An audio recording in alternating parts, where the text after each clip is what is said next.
incredible confirmation that a reptilian race from another world has been behind the manipulation of humanity for a very, very long time. Now, what do these Chitahuli actually look like, the reptiles?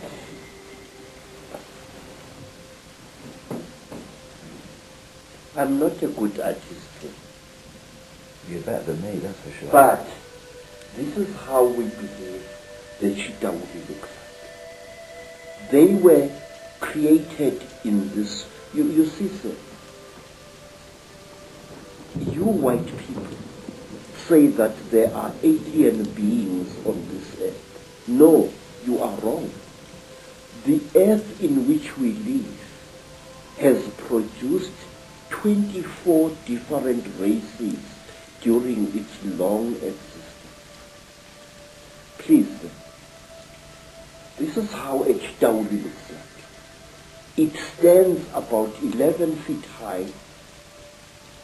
It is a very slender being which seems not to have a bone structure.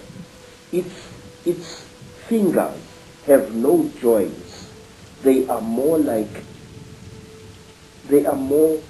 as if the bones in here were flexible. Some of the Chitahuli have got 3 claws with a thumb. Some have got 6 claws with a thumb. And some of the Chitahulis have got horns on their heads. And what surprises me is this. Some film producers, like the producers who make the film Star Wars, often show creatures in their films which actually exist, which even the most uneducated of Africans who knows this Chitahuli can identify. For example, in the new Star Wars film, what is it called? Star Wars or something like that. There is a creature who amazes me called Darth Maul. Darth Maul is a red and black being with a ring of small horns right round his head.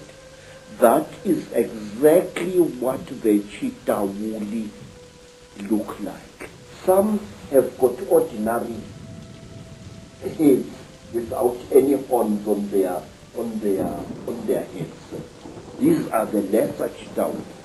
But the royal Chitahuli have got a ring of sharp horns all around their heads. And the very high Chitahuli, like their king, Mubaba Samahongo, they have got very long horns which grow this way.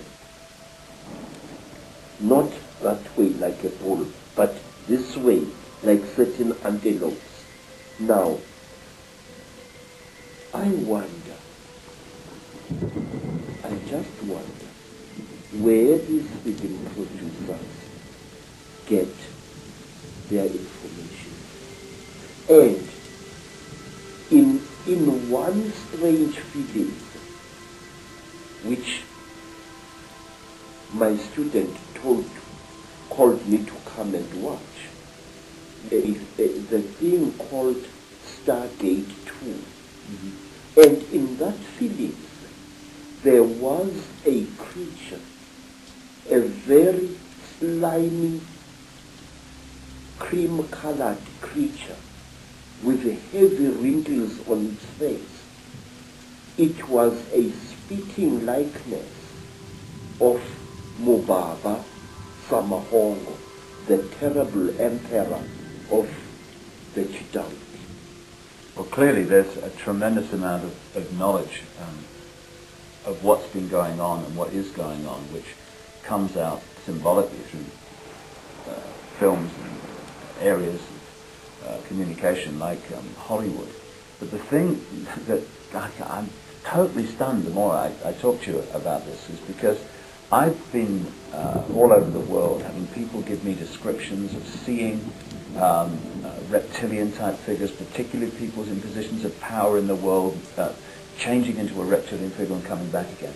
And what they describe seeing is exactly what the knowledge of ancient Africa talks about seeing. We're talking about the same people there, which is an astonishing confirmation.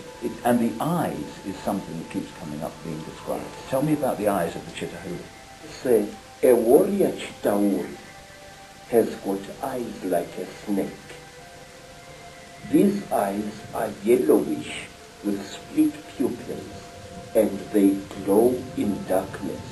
So if a Chitauri, a warrior Chitauri, one of the lesser classes, is hiding in a cave, you can see its eyes burning.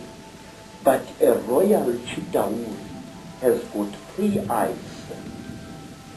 It's got the yellow eyes, which glow in a strange, almost ice-like way, like jewels, like certain types of yellow jewels. And then they have got an eye in the center of their forehead, an eye which doesn't close up down like a normal eye does, but which closes from side to side and which opens this way. Now this eye of the Chitauri is the eye that kills, because it can knock a man down just by the fire, the glare that comes out of it. Is this where the constant recurring theme of the evil eye comes from? Yes, sir. Yes, sir. In fact, Mubaba, the emperor of the Chitauri, who is said to be still alive today, Mubaba has got a central eye. His other 2 eyes were stitched shut by a jealous wife. But his killing eye, the Samahongo, the terrible red eye, opens. He can even open it like this. Mr. David, I would like to share a little thing with you. It is this. The best way to protect an evil thing is to deny its existence.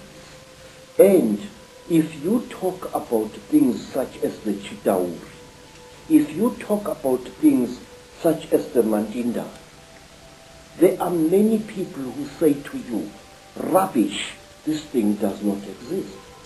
Now, in this way, this great evil is protected by being denied. One day in my long travels through the world, I was in New York in that place called Harlem. And I saw a graffiti on a wall along a passage. And the graffiti was, there is no such a thing as the mafia, and we will kill any asshole who says that there is. In this, again and again, in America, people deny the existence of the mafia, and by denying it, actually protect it wittingly or unwittingly. There are those who deny that a national and international conspiracy exists.